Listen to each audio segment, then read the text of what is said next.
This time we are gonna hop up a Junkyard Joule Mopar 360. Dulcich, you think we can make 400 horsepower with this thing? Oh yeah.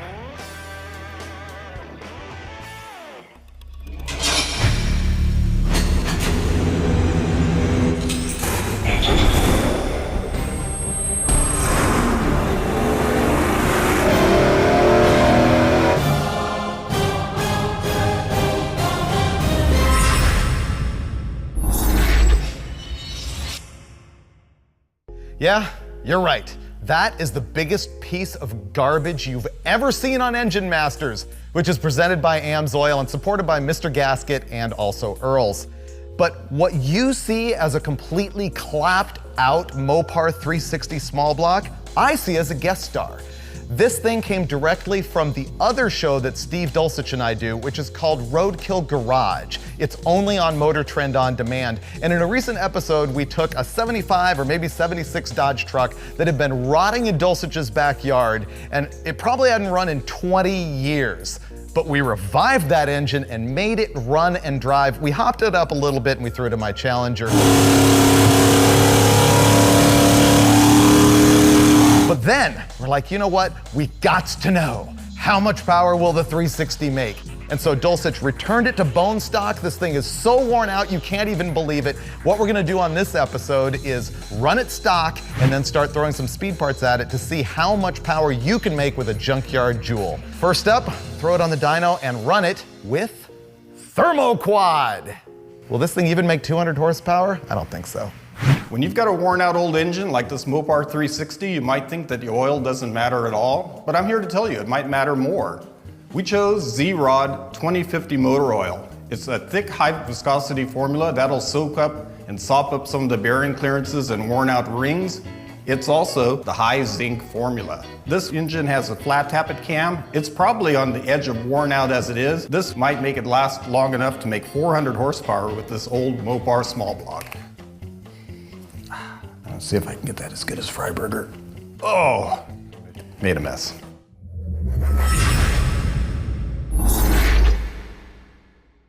We're about to fire up our bone stock Junkyard 360 for the first time, and Dulcich swears this is gonna make, are you ready for this?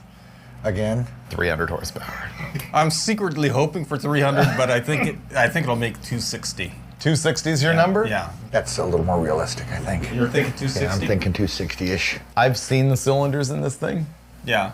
and I know what the cam looks like. I'm gonna give it 245. Well, you're not considering it has 440 red stripe valve springs. Oh, well, that's the key. They're old and used from 1969, but Yeah, that's the only non-stock thing on this because we know we're gonna be changing the cam later, and so Steve just set the thing up so it can take that camshaft. plus it had the valve rotators originally, which has Yep. a really short spring, so they had to be changed.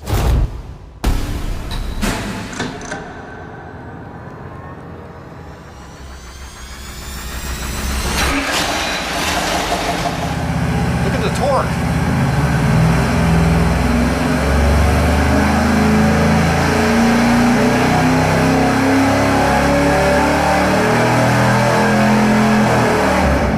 Your junk is junk. Can you pull up the graph? It's your motor though, Freiburger. I know, but we're about to fix it. Yeah? And by fix, I mean barely make power. Wow, 312 pound-feet at 1900 RPM. Might even call that 1800. Wow. And then it's all downhill from there. 207.9 horsepower. Not 208, 207.9. Give me the 10th. No, because it's just that bad. He's begging for tenths now. You know, when this thing was built, a Corvette only made 190 rated net horsepower. This really is the worst motor I've ever run. This is depressing.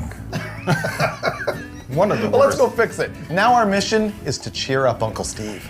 It needs help. We're gonna throw a bunch of junk at it. It's already got the Mallory distributor. We're gonna put in a cam and an RPM intake and a Holly on it. Well, those are all good parts. So now we should be able to make a lot more power. Like 250. The cylinder boards are pretty More? worn out. No, you know, after we can just get rid of all that junk on top of it, of a short block with 8 pistons in it, we should be able to make some decent power. That's the plan. Okay. Let's tear it up. Yeah. Yay for us! 200 horsepower from 360 cubic inches. You know, that takes a talent. Not everybody can do that. It was horrible. So we're gonna throw the entire toolbox at this engine. Watch as we just raid the Summit catalog and hose it down with that Holley 750 double pumper, an Edelbrock RPM air gap dual plane intake manifold, and Edelbrock aluminum heads. Inside, we're gonna stuff in a Comp Cam's hydraulic flat tappet. It's what's called a single pattern cam. That means it's got the same specs on the intake and on the exhaust lobes, and that is 480 lift, 231 degrees of duration at 50, and 110 degree lobe separation angle. The blow-by on this thing is getting pretty brutal, but it's still gonna make more power. Let's go find out exactly how much.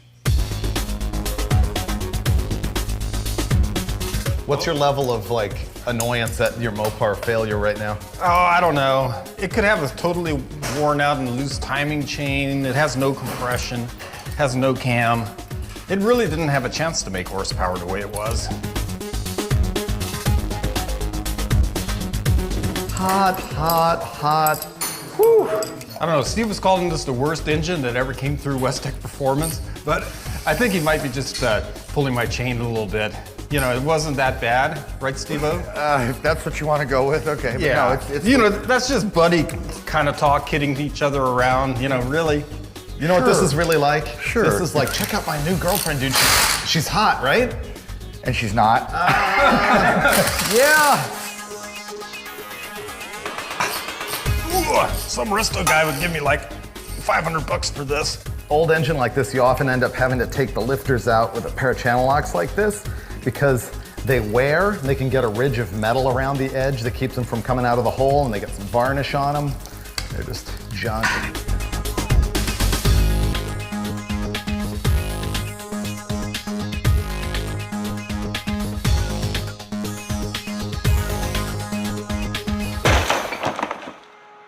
You know how this is a special guest star from Roadkill Garage? Yeah? Well, it's continuing a long-held tradition on Roadkill Garage. What's that? Well, I removed the world's smallest camshaft, Yeah. and look Oh, at that. the cam bearing? The cam No. bearing. It's destroyed. Look, that is cam bearing right there. Oh man, what do you think caused that? Look, every single one of them is wiped out that bad. Look, there's a piece. wow, look at that one. Yeah, there's a piece of the cam bearing sitting on that connecting rod. On the bright side, we've proved on Roadkill Garage that It doesn't matter. Yeah, you don't really need the cam bearings that much. The ring ridge on these is so much, I mean, the cylinders are funnel shaped. They've got at least 10 thousandths bore wear, which means the cylinders are like this, which means the ring seal is junk.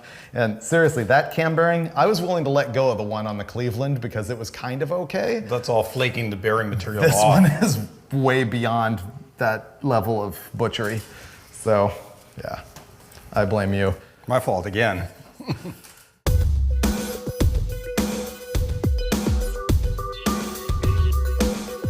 I gotta be really gentle not to mar the cam bearings, right?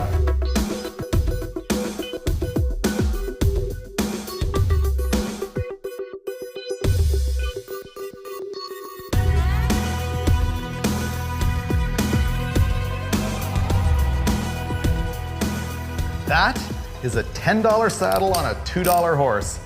This is kind of like Roadkill, where we throw really good parts on really junky cars. What we're installing here are the Edelbrock Performer RPM heads.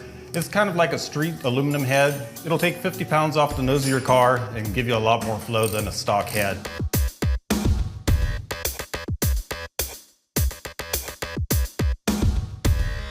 Edelbrock Performer RPM air gap dual plane intake manifold. Once again, way too good for this engine.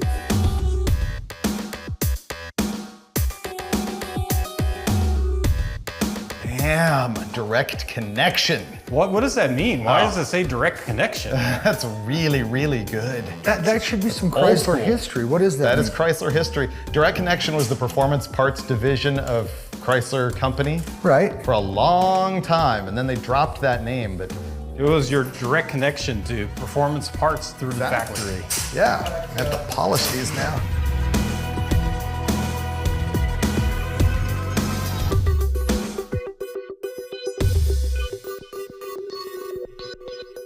From here to here, pretty good. We're all brand new. From here to here, We're total garbage. yeah. How's that gonna average out? That might average out to being okay. But, well, here's the thing I'm really hoping. If it makes 400 horsepower, that will have doubled its power output for complete garbage. That's the only thing that can save the situation and remove the humiliation of those cam bearings. If it makes 400 horsepower, it'll be a total miracle. It really will. It might do it. Well, let's figure it out. We got this thing wrapped up with all these great parts, which includes now a 750 double pumper Holley. And even though we know that the guts of this engine are completely savaged and trash, I'm gonna use some break-in oil in it because I don't want to destroy that flat tappet camshaft. And that's a actual serious problem these days, is flattening a camshaft if you're not using one of these break-in oils, high zinc, etc. We've actually got the whole pan full of it now. All that's left is to go fire this thing up. Cross your fingers for 400 horsepower.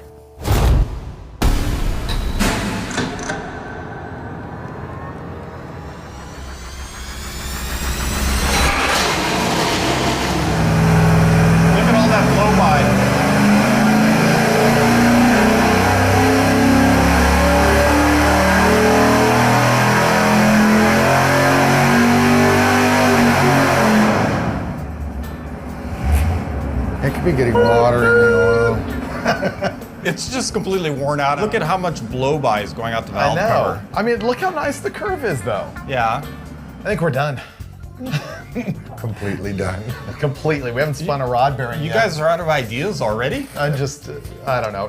Here's the good news and the bad news about this. Let's start with the good news. It made 140 more horsepower and 75 more pound-feet of torque. That's huge. It made 386 pound-feet of torque and 348 horsepower. That's the bad news. This thing should be making 30 more numbers than that on the horsepower range. The torque is not too embarrassing, but the thing is, it's just rolling over early. It's smoking like a choo-choo train. The bottom end of this motor is garbage. What do you think would happen if we did like 125 shot of nitrous? You have no ring left anyway. There's a lesson here, which is I thought we would be able to sort of polish a turd, and instead the turd still stinks, right? As I said earlier, it was the worst engine I'd ever seen. And still is. Let's pull this junk off the dyno and send it to the machine shop. Give it 10 to 1 and some new rings. I Come back. can rebuild it and make it better. That's right. That's what we have to do. Dude. What? I thought we were friends. What did I do? How could you give me this wasted engine? Oh man, it's actually not that bad. What are you talking about? Come on, it's 41 years old, and it was probably junk 20 years ago. So you're a glass half full on the 140 horsepower gain? I think that was pretty good. I'm a glass half empty on like, what, $3,000 worth of speed parts, and it still makes 350 horsepower. You remember all that blow-by huffing out of the valve cover? Yeah, that's why I'm complaining. I don't know how you could do that to me. Just imagine if that was pushing down on the piston. We would have had like 30 or 40 more horsepower. I guess so. Yeah. You know what I really thought was gonna save it is the direct connection valve covers. Well, they do look nice. That's really all that we've got left at this point. So yeah, what are we gonna do with the 360 from this point? I don't know, I'd say we just chuck it in your Challenger. It's pretty good. No, I'll rebuild it for you. Maybe you'll see that the next time we come back on Engine Masters, which is presented by AMSOIL and supported by Mr. Gasket and Earl's Plumbing, where maybe Dulcich will not shaft me. No. Sorry, dude. No, I'm not. Can we make 400 horsepower with bolt-ons on this junk Mopar 360? Stay tuned to find out. That sucked. Ready? Stay tuned to find out. Check it out. Más potente. Hay más bueno de todo el mundo. Oh, wow. Yeah. All that. Whoa. What happened? You dropped the bolt in there? There's an 1/8-inch pipe plug living in there now. And that's where it's gonna stay. I have a feeling that's not getting me on any NHRA top fuel teams. No, it's in there to agitate the bottle, right? Right. It was in there to agitate Brulé. It did that.